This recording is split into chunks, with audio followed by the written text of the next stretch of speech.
जय श्रीमन नारायण।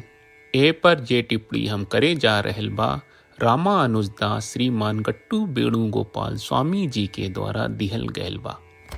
अध्याय 10 विभूत योग श्लोक 30। प्रह्लादश्चास्मि दैत्यानां कालः कलयताम् अहं मृगाणाञ्च मृगेन्द्रोऽहं वैनतेयश्च पक्षिणाम् ओम। गीताचार्य श्री कृष्ण परमात्मा अर्जुन समेत हमनी सबके विभूत योग सिखा रहल बानी। परमात्मा कह रहल बाड़न, अर्जुन राक्षसन दैत्यन में हम प्रहलाद हई, गिनती आ नियंत्रण करे वालन में हम समय हई, हम सब जानवर में शेर और सब पक्षी में गरुण हई। एक एक अच्छा गुण के उदाहरण के रूप में केहू के दियल स्वाभाविक बा, लेकिन जेकरा से नेक आदमी के सब गुणन के उदाहरण देवे के कहल जाला ऊ प्रहलाद बा, जौन राक्षस जात में जन्म लेला। प्रहलाद कितना महान बाड़न। प्रहलाद श्रीमन नारायण के सर्वोच्च घोषित कहले और आस्तिक सिद्धांत के स्थापित कहले। श्रीमन नारायण के सर्वोच्च स्थापित करे खातिर ऊ सब दर्दनाक दंड सहन कहले और आपन पिता हिरण्यकश्यप के सब नास्तिक सिद्धांतन के खारिज कहले। एकरा अलावा प्रहलाद के चलते श्री नरसिंह स्वामी अवतार के उदय भयल। प्रहलाद बहुत महान बाड़े। श्री कृष्ण कह रहल बानी कि ऊ प्रहलाद बाड़न और प्रहलाद में आपन पहलू उच्च रखले बाड़े। समय काल सबसे शक्तिशाली शक्ति बा, जौन एक ब्रह्मांड के हर इकाई के पहिरे सकेला। श्री कृष्ण परमात्मा कह रहल बानी कि ऊ समय काल बा और उस समय आ काल में आपन तत्व ऊंचा रखले बाड़े। शेर जानवरन और जंगल के राजा होला। श्री कृष्ण परमात्मा कह रहल बाड़न कि ऊ शेर बाड़न और ऊ शेर में आपन दृष्टि ऊंचा रखले बाड़े। गरुण दिव्य वाहन बा, जौन वेद द्वारा प्रस्तावित श्रीमन नारायण के वाहन बा। गरुण सब पक्षी में सबसे बड़ होला। श्री कृष्ण परमात्मा कह रहल बाड़न कि ऊ गरुण बाड़न और गरुण में आपन पक्ष उच्च रखले बाड़े। श्री कृष्ण परमात्मा के उपदेश के ध्यान में रख के जब भी हम प्रहलाद के नाम सुनत बाड़ी, जब भी हम समय अकाल के बारे में सुनत बाड़ी, जब भी शेर के देखत बाड़ी और जब भी गरुड़ नाम सुनत बाड़ी, ता हमनी के ऊ में श्री कृष्ण परमात्मा के दिव्य वैभव के महसूस आ पहचान कहल जाए। श्री कृष्ण परमात्मा श्रीमन नारायण के सामने समर्पण करत समय, आपन जीवन के सार्थक बनावे के प्रयास करत समय हमनी के श्री कृष्ण परमात्मा के वचन के श्लोक के रूप में दोहरावे के प्रयास कहल जाए। प्रह्लादश्चास्मि दैत्यानां कालः कलयतामहं मृगाणां च मृगेन्द्रोऽहं वैनतेयश्च पक्षिणाम्। श्रीमन्नारायण करिष्ये वचनं तव।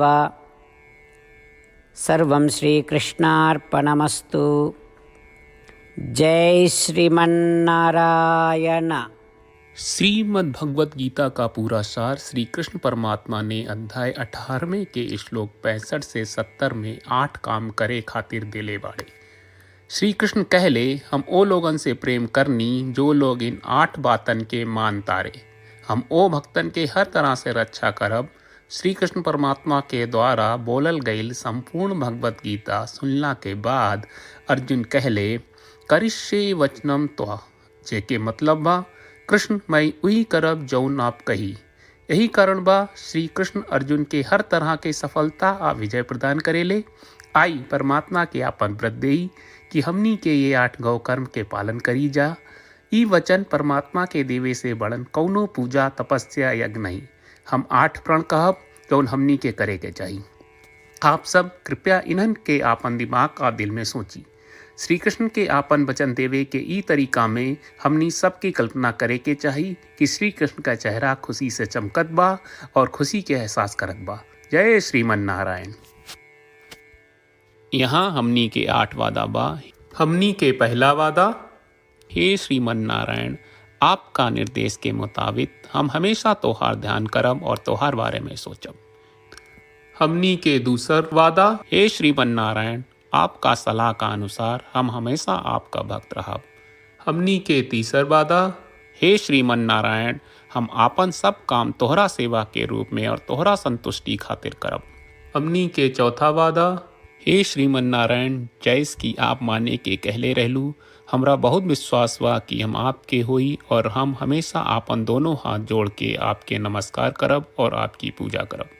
हमनी के पांचवा वादा, हे श्रीमन नारायण, हमरा के तोरा बात माम एकम शरणम ब्रज 1866 याद कहले, जहाँ आप हमरा के आपन का अर्पित करे का कहा। श्रीमन नारायण, मैं हमेशा तोहरे शरण में रहब।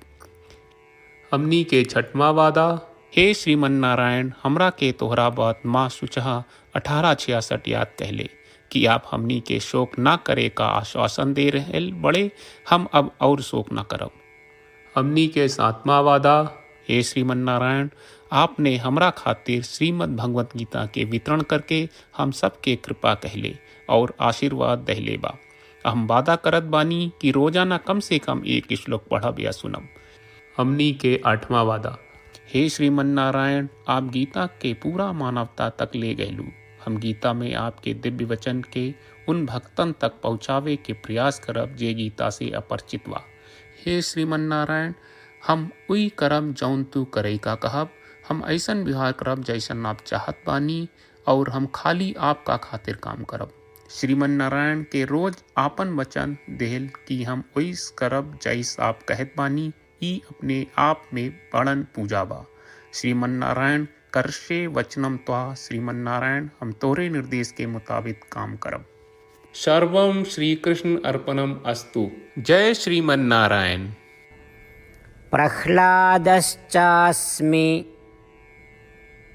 दैत्यानां कालः कलयताम् अहं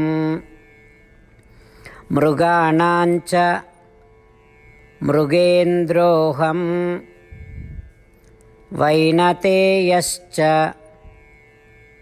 पक्षिणाम् ॐ। प्रह्लादश्चास्मि दैत्यानां कालः कलयतामहं मृगाणाञ्च मृगेन्द्रोऽहं वैनतेयश्च पक्षिणाम्। श्रीमन्नारायण, करिष्ये वचनं तव। सर्वं श्रीकृष्णार्पणमस्तु। जय श्रीमन्नारायण।